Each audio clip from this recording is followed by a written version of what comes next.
Proses pemulihan ketergantungan narkoba atau nafsa merupakan suatu perjalanan yang kompleks dan memerlukan komitmen yang kuat. Ingin tahu bagaimana cara memulihkan ketergantungan zat atau narkoba? Silahkan simak, jangan lupa yang belum subscribe, silahkan subscribe, like, komentar, serta share jika ini ada manfaat ya. Berikut adalah beberapa tips yang dapat membantu dalam proses sembuh dari ketergantungan narkoba. Yang pertama adalah mencari dukungan profesional.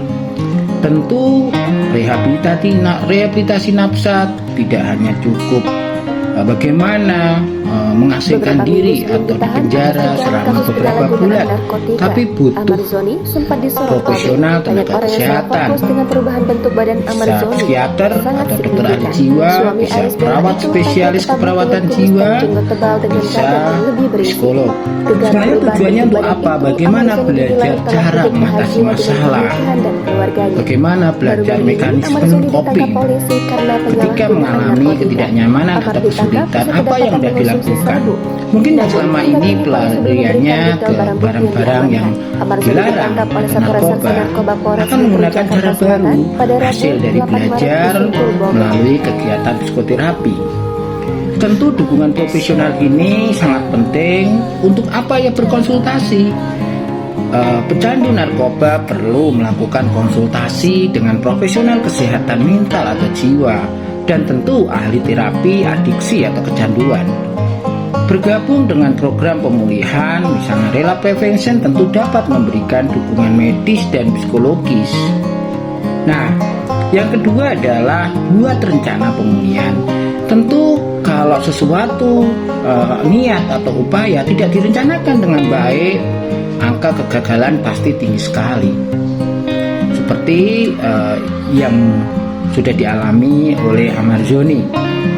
3 kali ketangkap dengan hal yang sama, itu bukti bahwa sesuatu itu perlu direncanakan. Setelah tujuan pemulihan dibuat secara realistis dan terukur, tentu perlu mengidentifikasi pemicu yang mungkin saja memantik atau memicu keinginan untuk menggunakan narkoba lagi. Dan tentu ketika sudah dikenali pemicunya, maka perlu ada cara untuk mengatasinya. Makanya hadirnya profesional kesehatan, entah itu psikiater, perawat spesialis keperawatan jiwa, ataupun psikolog, bisa membantu bagaimana mengenalkan resiko potensi menggunakan kembali. Berikut caranya yang bisa dilakukan. Yang ketiga adalah bergabung dengan kelompok dukungan. Terkadang seseorang tidak pernah mendapatkan dukungan dari keluarga, bahkan pasangannya. Mencari kelompok dukungan atau kelompok swabantu, peer group, bisa belajar saling support, saling memberikan solusi. Tentu mesti harus didampingi dengan profesional kesehatan. Bagaimanapun juga kalau ada kelompok dukungan sesama penyintas adiksi nafsa atau narkoba, tetap saja memerlukan dukungan profesional. Untuk apa sih ya? Ketika bergabung dengan kelompok pemulihan atau komunitas yang memiliki pengalaman serupa, bisa saling support. Nah, posisi profesional tenaga kesehatan seperti perawat spesialis keperawatan jiwa memberikan dukungan atau terapi suportif secara kelompok.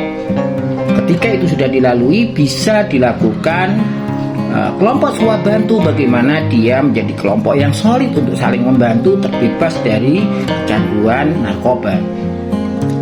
Nah, tentu juga dengan kelompok dukungan ini mendapatkan dukungan dari mereka yang telah melewati perjalanan pemulihan, dapat memberikan motivasi tambahan. Karena apa? Setiap orang mempunyai pola dan perjalanan sendiri ketika harus bebas dari kecanduan narkoba. Dengan pengalaman mereka, maka akan semakin bervariasi cara untuk mengatasinya. Yang keempat adalah perubahan gaya hidup. Tentu menghindari lingkungan dan teman-teman yang dapat memicu penggunaan nafsa. itu sangat penting sekali. Ketika ada ketidaknyamanan atau kesulitan hidup atau masalah, kalau masih kontak dengan lingkungan yang sama, teman yang sama, maka resikonya tentu akan semakin besar. Maka mencari komunitas atau lingkungan yang tepat itu menjadi sangat jauh lebih penting.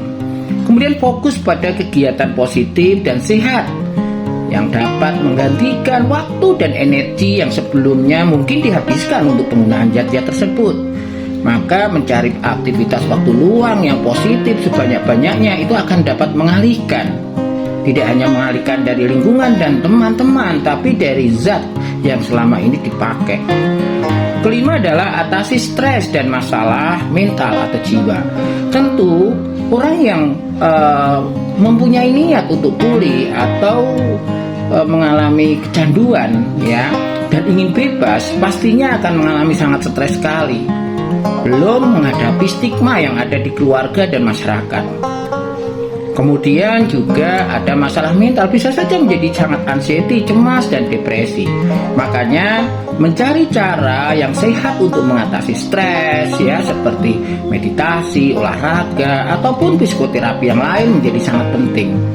Yang penting adalah jangan ragu untuk mencari bantuan profesional jika memang menghadapi masalah kesehatan mental atau jiwa. Maka menjadi sangat penting untuk mencari tenaga kesehatan, tentunya dalam rangka belajar psikoterapi. Keenam, perhatikan kesehatan fisik. Tentu berolahraga secara teratur untuk membantu meningkatkan suasana hati dan kesehatan secara keseluruhan itu sangat penting. Ya, aktivitas santai, olahraga santai itu bisa meningkatkan kesehatan fisik, termasuk makan makanan yang bergizi, istirahat yang cukup ya. Nah, pertimbangkan juga untuk menjalani pemeriksaan kesehatan secara rutin, tentu untuk memastikan bahwa tubuh dalam keadaan baik-baik saja. Yang ketujuh adalah jujur dan terbuka. Jangan ragu untuk berbicara dengan orang-orang terdekat tentang perjuangan yang sedang Anda lalui, apalagi dengan pasangan, dengan saudara, dengan orang tua. Tentu ini penting sekali. Ketika kita dalam kondisi yang tidak baik-baik saja, pastinya akan merasa sendirian. Tapi ketika kita berusaha jujur dan terbuka, kita tidak sendirian lagi, merasa ada orang yang peduli dan berempati. Jujur pada diri sendiri dan terbuka terhadap dukungan ya memang sangat dibutuhkan, makanya harus diupayakan. 8 adalah ketahui kembali prioritas hidup. Tentukan ulang nilai dan prioritas hidup Anda. Fokus pada aspek-aspek positif dalam hidup dan membangun kembali hubungan yang mungkin rusak akibat ketergantungan narkoba. Tentu proses pemulihan dari ketergantungan nafsa atau narkoba memerlukan waktu dan upaya yang signifikan. Penting untuk diingat bahwa setiap perjalanan pemulihan tentu bersifat unik, setiap orang beda-beda, dan tentu hasilnya juga dapat bervariasi dari satu individu ke individu lainnya. Jika memungkinkan, tentu selalu konsultasikan dengan profesional kesehatan untuk mendapatkan panduan dan dukungan yang lebih spesifik sesuai dengan kebutuhannya. Itu kira-kira, semoga manfaat. Sampai jumpa di video berikutnya.